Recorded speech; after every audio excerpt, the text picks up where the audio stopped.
Hi guys, Lalita है। Welcome to my channel सार ग्रहों का। गाइस, आप लोगों के अंदर एक क्वेरी है कि द पीपल आस्क मी कि दुनिया में इतने लोग पैदा होते हैं एक टाइम पर, तो क्या सबकी डेस्टिनी सेम है? जवाब है ना, बिल्कुल सेम नहीं है। क्यों? क्योंकि जब भी कोई ज्योतिष या कोई एस्ट्रोलॉजर आपकी कुंडली को इवैल्यूएट करता है तो उसके दिमाग में तीन बातें रहती हैं: देश, काल और पात्र। ये तीन चीज़ें वो अच्छे से ध्यान में रखने के बाद ही किसी कुंडली को इवैल्यूएशन करते हैं। देश यानी कि प्लेस।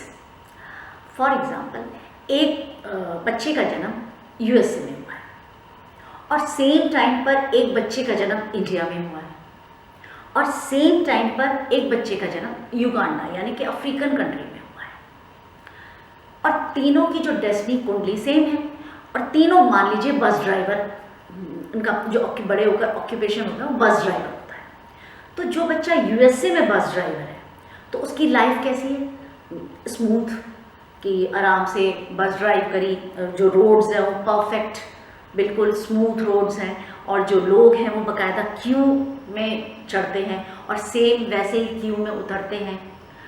लोग क्रॉसिंग जो करते हैं, जेब्रा क्रॉसिंग यूज़ करते हैं, lights, green light, red light, yellow light को फॉलो करते हैं।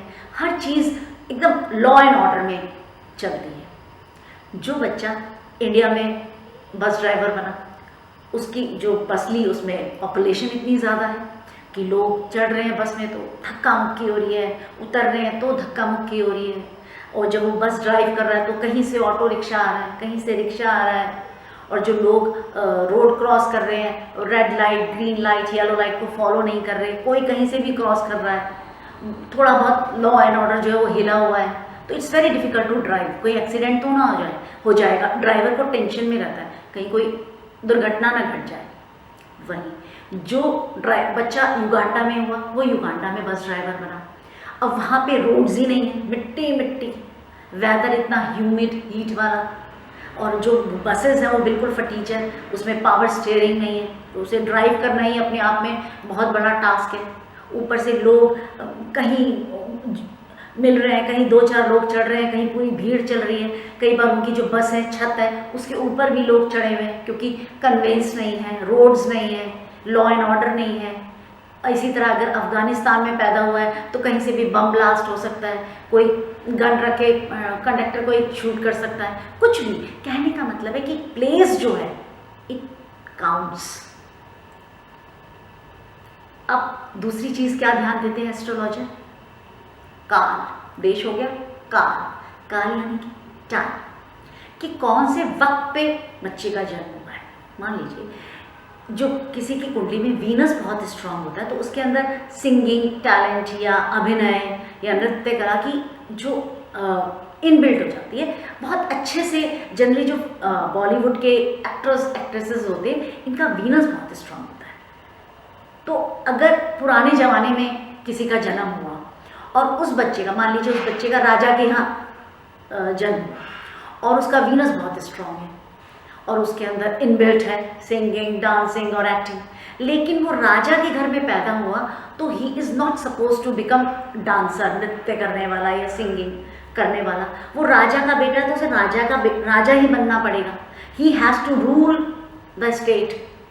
तो उसके अंदर ज़्यादा से ज़्यादा क्या होगा? नृत्य के प्रति एक अच्छी भावना होगी। ही प्रमोट्स, कलाकार जो होते हैं उनको मुद्राएं देना, इनाम देना या नृत्यशाला खोलना, ये सब वो कर सकता है, लेकिन he has to rule the state. इसी तरह जब 60s में हम देखते हैं किसी बिजनेसमैन के घर में या किसी अच्छे बनिए के घर में बच्चे होते हैं, उसका शुक्र अगर स्ट्रांग हो तो भी जो बिजनेसमैन है वो अपने बच्चे को बिजनेस के लिए प्रमोट करता था।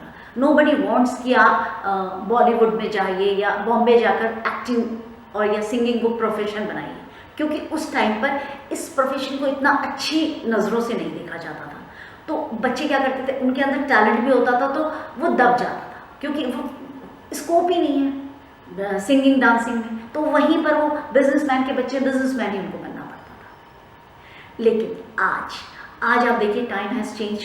अगर बच्चे के अंदर प्रतिभा है तो इतने सारे प्लेटफॉर्म खुल गए हैं, dance India dance, little champ, Indian idol, इतने सारे प्लेटफॉर्म हैं और पेरेंट्स का जो व्यू है देखने का वो बिल्कुल चेंज हो गया है। They want to promote their child. ऐसा नहीं है कि पापा ने जो बिजनेस किया या पापा ने जो काम किया बच्चे ने भी वही करना है। They promote the talents. उनको लगता है उनके बच्चे के अंदर ये टैलेंट है तो उसको प्रमोट करने में बिलीव करते हैं, तो इन प्लेटफॉर्म में अपने बच्चे को भेजते हैं। आज चाहे वो बिजनेसमैन का बच्चा हो चाहे सर्विस क्लास का बच्चा हो, they want to promote their children कि आपके अंदर अगर टैलेंट है तो आप इसको करिए।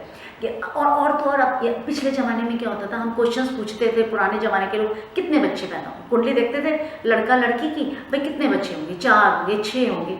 अब टाइम चेंज हो, nobody asks this stupid questions. उन्हें लगता है अरे दो, क्योंकि 2 से ज़्यादा तो 2 क्या तो 1 भी करते हैं पेरेंट्स, क्योंकि एक बच्चे एक रिस्पॉन्सिबिलिटी है। लेकिन पहले ऐसा नहीं होता था। आप पंडित के पास पुराने लोग जाते थे तो पूछते थे इसके 4 लड़के होंगे 3 लड़कियाँ होंगी, एवरीथिंग दे वो आस्क। लेकिन आज टाइम हैज़ चेंज। अब एस्ट्रोलॉजर से ऐसे क्वेश्चन ही नहीं पूछते, बेबी होगा ठीक है, स्वस्थ होना चाहिए बस, इधर गर्ल और बॉय, इस तरह के क्वेश्चंस भी हो एस्ट्रोलॉजर से नहीं पूछते। तो this is because of time, काल। अब बात करते हैं तीसरी चीज की, देश, काल, पात्र। पात्र यानी कि आइडेंटिटी।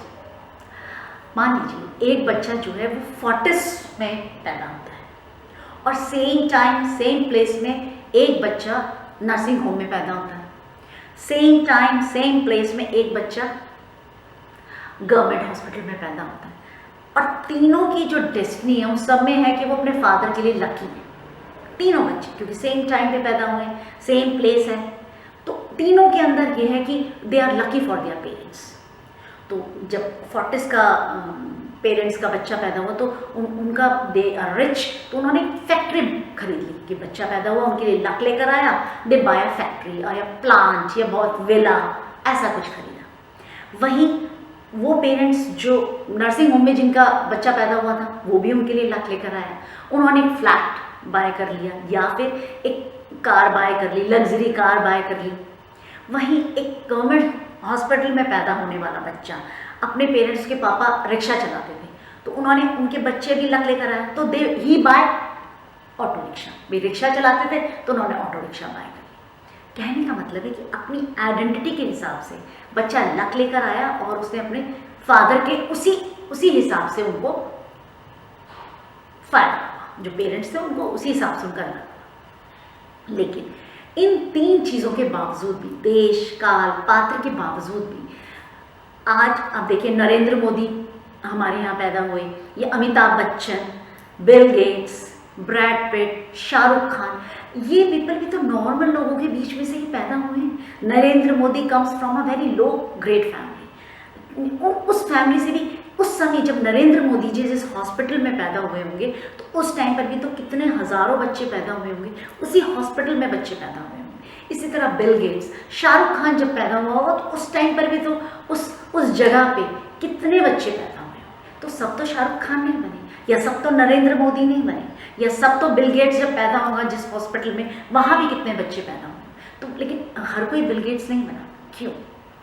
बिकॉज प्रारब्ध यानी कि संचित कर्म, पास्ट लाइफ कर्म, आपके पुनर्जन्म के जो कर्म होते हैं वो आपको इस जन्म में लेकर आते हैं और उन्हीं कर्मों की वजह से आपको इतनी ऊंचाइयां मिलती हैं, इतना नेम और फेम मिलता है। इसीलिए केवल सिर्फ एक नरेंद्र मोदी बनता है या अमिताभ बच्चन बनता है या शाहरुख खान बनता है। सब उस टाइम पर पैदा होने वाले बच्चे, क्यों?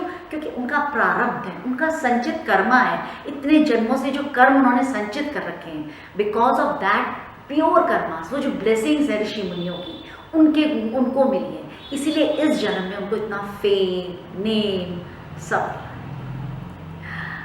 इवन आप देखिए ट्विंस होते हैं, एक ही माँ के गर्भ से बच्चे पैदा होते हैं, केवल 2 मिनट या 1 मिनट का डिफरेंस होता है। जो लगना चार्ट होता है वो सेम होता है, लेकिन उनके अंदर जो सब डिविजनल चार्ट्स होते हैं छोटे छोटे वो डिफरेंट होते हैं। इसकी वजह से उन दोनों की जो डेस्टिनी है वो अलग हो जाती है। आपने देखा होगा जनरली कई ट्विंस तो एक बच्चा बहुत इंटेलिजेंट होगा पढ़ने में, एक बच्चा स्पोर्ट्स में अच्छा होगा, एक बच्चा बिल्कुल इंट्रोवर्ट होगा, दूसरा बच्चा एक्सट्रोवर्ट होगा। कहने का दोनों बिल्कुल साउथ और नॉर्थ पोल होते हैं कितनी बार जो ट्विंस होते हैं होने के बावजूद भी। तो गाइज ये रीज़न होते हैं कि इतनी सारी दुनिया में इतने बच्चे एक टाइम एक समय पर भी होने के बावजूद भी सबके जो भाग्य होता है वो अलग अलग होता है, सेम भाग्य किसी का नहीं होता।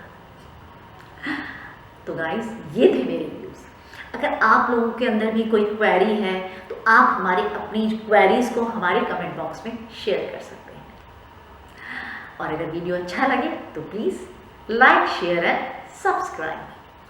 नेक्स्ट वीडियो में हम फिर मिलेंगे एक नए कंटेंट के साथ। तब तक के लिए नमस्कार।